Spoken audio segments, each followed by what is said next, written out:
Hello' friend, যিসকলে টিচাৰৰ চাকৰি কৰিম বুলি ভাবিছে আপোনালোকৰ কাৰণে সুবৰ্ণ সুযোগ। আদৰ্শ বিদ্যালয়ৰ 103 পোষ্টৰ ভেকেঞ্চি ওলাইছে, এডভাৰটাইজ কৰিছে আদৰ্শ বিদ্যালয়ে।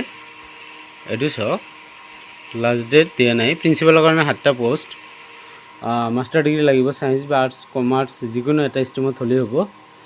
লগতে 55% মাৰ্ক লাগিব, BEd লাগিব আৰু 5 বছৰৰ এক্সপিৰিয়েঞ্চ থাকিব লাগিব।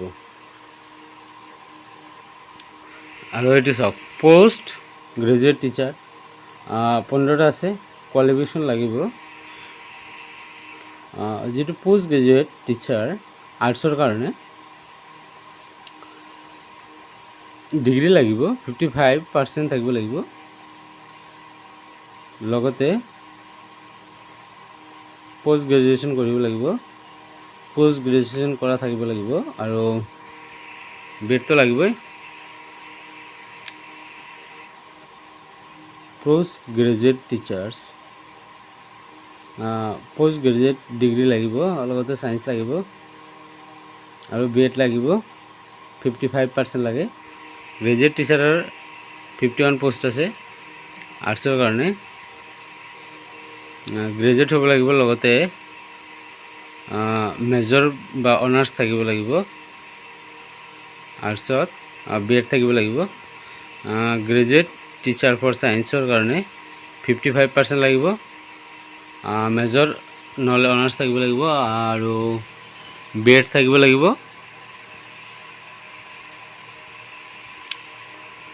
আৰু 4টা পোষ্ট আছে, 4 নম্বৰত আছে, চাওক, 4টা নহয়, 4 নম্বৰত আছে এছিষ্টেণ্ট টিচাৰ। ইয়াতে 30টা পোষ্ট আছে। এছিষ্টেণ্ট টিচাৰত গ্ৰেজুৱেশ্যন লাগিব, লগতে 55% হ'লেও হ'ব, DLEd হ'লেও হ'ব, BEd নালাগে। Assistant teacher for science graduation লাগিব, ছায়েন্সত 55% লাগিব, DLEd হ'লেও হ'ব।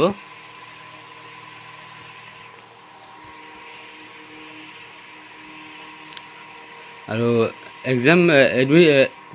এপ্লিকেশ্যন ফিজ প্ৰিন্সিপালৰ কাৰণে 500 আৰু পোষ্ট গ্ৰেজুৱেট টিচাৰৰ কাৰণে 350 আৰু গ্ৰেজুৱেট টিচাৰৰ কাৰণে 200 আৰু এছিষ্টেণ্ট টিচাৰৰ কাৰণে 150 এপ্লিকেশ্যন ফিজ।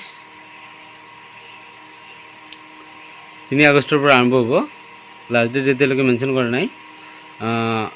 অনলাইনত এপ্লিকেশ্যন ফৰ্মটো আছে, মই বাৰু ডেছক্ৰিপশ্যনত দি দিম।